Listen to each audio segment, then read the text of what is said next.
তিক্ততার মধ্য দিয়ে যাচ্ছে যুক্তরাষ্ট্র ভারতের মধ্যকার দ্বিপাক্ষিক সম্পর্ক। এই আবহে রাশিয়া থেকে তেল কেনার জন্য ভারতের উপর নতুন শুল্ক আরোপের হুমকি দিয়েছেন মার্কিন প্রেসিডেন্ট ডোনাল্ড ট্রাম্প।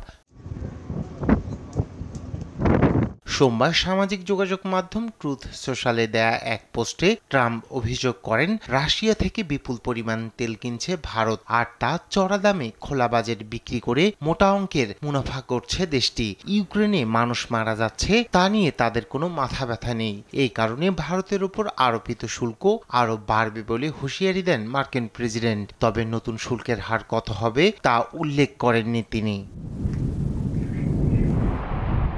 এদিকে ভারতের বিরুদ্ধে ব্যবস্থা নেওয়ার বিষয়টিকে অন্যায্য ও অযৌক্তিক বলে দাবি করে বিবৃতি দিয়েছে ভারতের পররাষ্ট্র মন্ত্রণালয়। নয়াদিল্লি তাদের স্বার্থ রক্ষার উদ্যোগ নেবে বলেও জানায় পররাষ্ট্র মন্ত্রণালয়ের মুখপাত্র রণধীর জয়সওয়াল।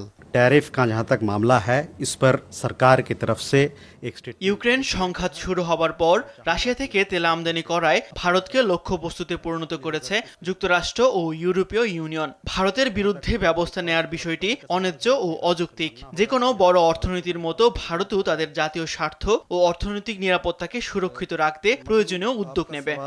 साझेदारी के बारे में है कि कैसे आप इसको आगे जाते देखते हैं। এর আগে ট্রাম্প ঘোষণা করেছিলেন ভারত থেকে আমদানি করা পণ্যের ওপর 25% শুল্ক আরোপ করা হবে। পাশাপাশি রাশিয়া থেকে পণ্য কেনার জন্য ভারতকে অতিরিক্ত জরিমানা আরোপ করা হবে। তবে ট্রাম্পের জরিমানার ঘোষণায় ভয় পায়নি ভারত, তাই এবার নতুন করে শুল্ক আরোপের হুমকি দিলেন ট্রাম্প।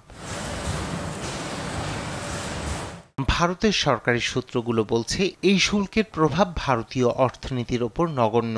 জিডিপিতে এর ক্ষতি 0.2% বেশি হবে না। তবে ভারতের তেল আমদানি ব্যয় অনেকটা বেড়ে যাওয়ার আশঙ্কা করছেন বিশেষজ্ঞরা।